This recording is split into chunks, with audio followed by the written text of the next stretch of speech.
അവർക്കറിയാം ഞാൻ വന്ന കാലം പോലെ ഞാൻ അനുഭവിക്കുന്ന വേദനയും കഷ്ടപ്പാടും അവർക്കറിയാം. കുറച്ച് അകലം നിൽക്കുന്നവർക്ക് അത് പറഞ്ഞാൽ ഫീൽ ചെയ്യത്തില്ല. തൊട്ടടുത്ത് ഇതൊരു ദ്വീപ അവിടെ വന്നത് പോലെയാണ്.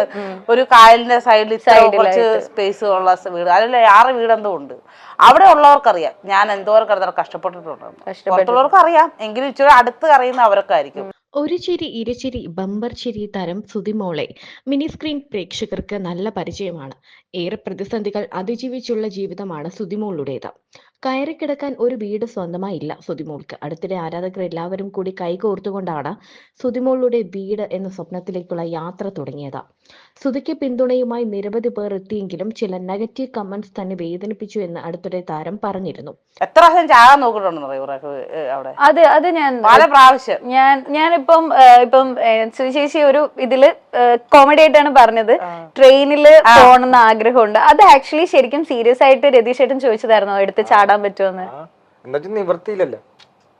അതൊന്ന് പറയാമോ, അത് എന്തായിരുന്നു ആ സിറ്റുവേഷൻ എന്നുള്ള? ആ സമയത്താണോ? ചേട്ടാടെ വീട്ടിലിങ്ങനെ എപ്പോഴും പ്രശ്നങ്ങളാ. ഞാൻ എന്താ പറയാ, അത് എപ്പോഴും കുഞ്ഞുങ്ങളുടെ കാര്യങ്ങളൊക്കെ എപ്പോഴും പ്രശ്നം. അവർക്ക് ഓൾറെഡി എന്നെ ഇഷ്ടമല്ല, എന്നെ അവർക്ക് അക്സെപ്റ്റ് ചെയ്യാൻ പറ്റില്ല. അവരെ ഞാൻ കുറ്റം പറയുന്നില്ല കേട്ടോ, ഒരിക്കലും ആ വീട്ടുകാരെ ഒന്നും ഞാൻ കുറ്റം പറയുന്നില്ല. കാരണം എന്താണെന്ന് വെച്ചാൽ നമ്മളാണെങ്കിലും ഒരു കുഞ്ഞിനെ പ്രസവിച്ച് വളർത്തി എടുത്ത് വലുതാക്കി കൊണ്ടുവരുമ്പോൾ അവർക്കൊരു പ്രതീക്ഷ ഉണ്ടല്ലോ. ശ്രീധരൻ മേടിച്ച് കിട്ടണം, അല്ലെങ്കിൽ നല്ലൊരു അവർ ആഗ്രഹിക്കൊരു പെണ്ണിനെ കെട്ടിക്കണം എന്നൊരു ആഗ്രഹം ഉണ്ടല്ലോ. ആ ആഗ്രഹമെല്ലാം തല്ലി തകർത്തുകൊണ്ട് അവർ പറഞ്ഞ സെയിം സാധനം ഞാൻ പറയുക. ഈ തെരുവിലൊക്കെ തെണ്ടി വളർന്നൊരു പെങ്കൊച്ചിനെ വിളിച്ചുകൊണ്ട് വരുമ്പോൾ അതിൻ്റെതായ ബുദ്ധിമുട്ട് അവർക്ക് ഉണ്ടാകുമല്ലോ. ആ ബുദ്ധിമുട്ട് എൻ്റെ അടുത്ത് അവർക്കുണ്ടായിരുന്നു ഒത്തിരിയായിട്ട്, ഭയങ്കരമായിട്ട്. അപ്പോൾ കൊണ്ടുപോകുന്ന സമയത്ത് ഇതുപോലെ ഇപ്പോഴും പ്രശ്നങ്ങളായിരിക്കും. ഞങ്ങളെ ഇറക്കി വിടും തിരിച്ചു വിളിക്കും, ഇറക്കി വിടും തിരിച്ചു വിളിക്കും. തന്നെ പ്രശ്നങ്ങൾ ഭയങ്കര ഇതായിരുന്നു. ആ സമയത്ത് ഞങ്ങൾക്ക് ഒന്നാമത് കാരണം ഞാൻ വീട്ടിൽ നിന്നെല്ലാം ഉപേക്ഷിച്ച് ഇറങ്ങി പോകുന്നതല്ലേ.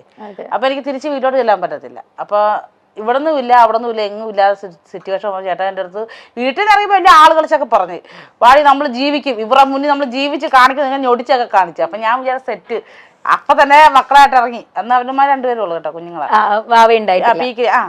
അവര് 14 വയസ്സിന് വ്യത്യാസം ഉണ്ടല്ലേ. ഓക്കെ. അപ്പൊ അവര് പീക്കിരികളായിരുന്നു. അപ്പൊ അങ്ങനെ കോട്ടയത്ത് നാമ്പടത്ത് വന്നു കഴിഞ്ഞപ്പോഴത്തേക്കും പറഞ്ഞത് ട്രെയിൻ കാണണമെന്ന് ചോദിച്ചു. അപ്പൊ ട്രെയിൻ കാണണം, നമ്മൾ കുഞ്ഞല്ലേ, ചെറുതല്ലേ, വലിയ പ്രായമൊന്നുമില്ലല്ലോ.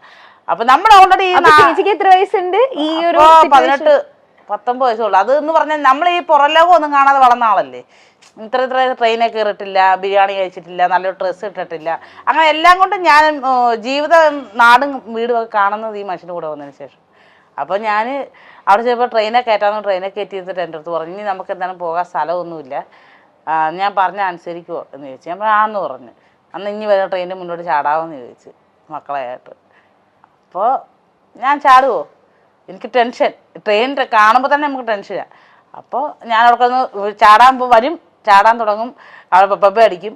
അപ്പൊ ശരിക്കും ചേച്ചിക്കും അതുപോലെ ഓക്കെ ഇതെന്നാ പിന്നെ അവസാനിപ്പിക്കാം എന്നുള്ള മൈൻഡ് ഉണ്ടായിരുന്നോ? ഇല്ലല്ലോ. ഇല്ല. ഓക്കെ. ഇല്ല, ഞാൻ എന്തിനാണ് എന്റെ കുഞ്ഞുങ്ങളെ കൊല്ലുന്നത്? ഞാൻ അങ്ങനെ ചിന്തിച്ചില്ല. ഞാൻ അപ്പോഴും വിചാരിച്ചത് എങ്ങനെയും ജീവിച്ച് കാണിക്കണം, ആ ഒരു മെന്റാലിറ്റിയാണ് എൻ്റെ ഉള്ളിൽ കിടന്നു വെച്ചത്. ജീവിക്കണം. ഇപ്പൊ ഇവര് പറയും ചേട്ടായിക്ക് ശ്രീധരൻ മേടിച്ച് മാലയൊക്കെ കിട്ടാതെ വരുമ്പോ ചേട്ടായുടെ കുടുംബത്തിൽ എല്ലാവർക്കും മാലയൊക്കെ കല്യാണം കഴിച്ചുകൊണ്ട് കിട്ടിയിട്ടുണ്ട്. ശ്രീധരൻ ആണുങ്ങൾക്ക് മാല ഇടുന്നവരും അങ്ങനെ ഒന്നും ചേട്ടായിക്ക് കിട്ടാത്തത് എന്നെ കെട്ടിയവന്റെ പേരിലാണെന്ന് പറഞ്ഞിട്ട് എപ്പോഴും ഇങ്ങനെ കയറി. അപ്പൊ അതൊക്കെ മാറ്റി വെച്ചും നമ്മൾ ജീവിച്ച് കാണിക്കണം എന്നൊരു ചിന്താഗതിയാ. അപ്പൊ ഞാൻ ചാടൂല്ലാതെ അങ്ങോട്ട് കിടക്കുന്നത് ബബ്ബ കളിച്ചപ്പോൾ അവിടെ ഒരു റെയിൽവേ പോലീസുകാരുണ്ടല്ലോ, അവര് വന്നിട്ട് ചോദിച്ചു. അപ്പൊ ഇന്നത്തെ പക്വതയൊന്നും അന്നില്ലല്ലോ. അപ്പൊ ഞാൻ വെട്ടി വിളിച്ച് പറഞ്ഞു, ഈ മനുഷ്യനെ കൊല്ലാൻ നോക്കാന്നൊക്കെ പറഞ്ഞു.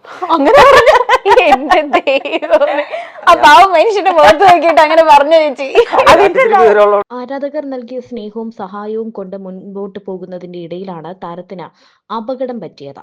വീഴ്ചയിൽ പരിക്ക് പറ്റിയ സുതിമോൾ ഇപ്പോൾ എഴുന്നേൽക്കാനാകാത്ത അവസ്ഥയിൽ കിടപ്പിലാണ്. കാല് തന്നെ നിലത്ത് വീണാണ് അപകടം സംഭവിച്ചത്. അടുത്തിടെയാണ് സുതിമോളുടെ ചാനലിന് സിൽവർ പ്ലേ ബട്ടൺ കിട്ടിയത്. മെഡിക്കൽ കോളേജിൽ ചികിത്സയിലായിരുന്നു സുതിമോൾ.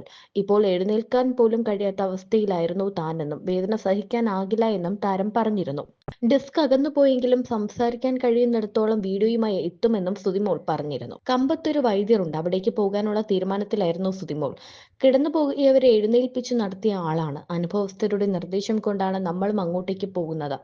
എല്ലാവരും പ്രാർത്ഥിക്കണമെന്നും സുതി പറയുന്നുണ്ട്. വേദന കൊണ്ട് സുതിക്കുട്ടി ചിരിച്ചപ്പോൾ എന്റെ കണ്ണുകൾ നിറഞ്ഞുപോയി. മോളെ, ദൈവം കൈവിടില്ല. ദൈവത്തിനോട് നമുക്ക് പ്രാർത്ഥിക്കാം. ഇത്രയും സ്നേഹമുള്ള നാത്തൂനെയും കുടുംബത്തെയും ലഭിച്ചത് ഒരു ഭാഗ്യമാണ്. ചേച്ചി ഇതിനും വേണം ഒരു ഭാഗ്യം, ദൈവം അനുഗ്രഹിക്കട്ടെ. സുധി ചേച്ചിക്ക് ഒരു കുഴപ്പവും ഉണ്ടാകില്ല, ചേച്ചി ദൈവം അനുഗ്രഹിക്കും.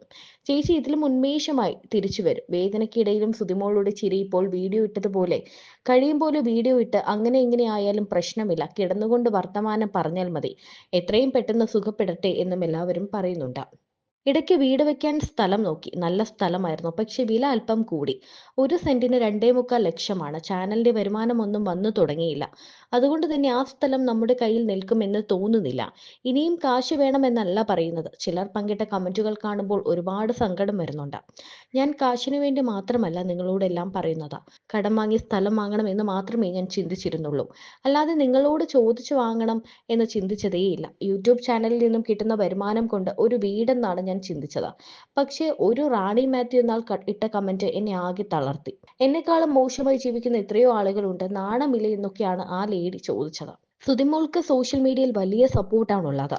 അതിനിടയ്ക്ക് വീട്ടിൽ യൂട്യൂബ് ചാനൽ Set ചെയ്യണം. ഇതെല്ലാം കൂടെ ആവുമ്പോഴത്തേക്കും കുനുകുനു നോക്കുമ്പോ എനിക്ക് വീട്ടിലെ കാര്യം നോക്കണം. അപ്പൊ അതോ ഇങ്ങനെ മക്കളെ നോക്കണം, ഇങ്ങനെ നോക്കണം, മക്കളെ അത്ര പാടില്ല. മക്കളെ കൊണ്ട് കുഴപ്പമില്ല.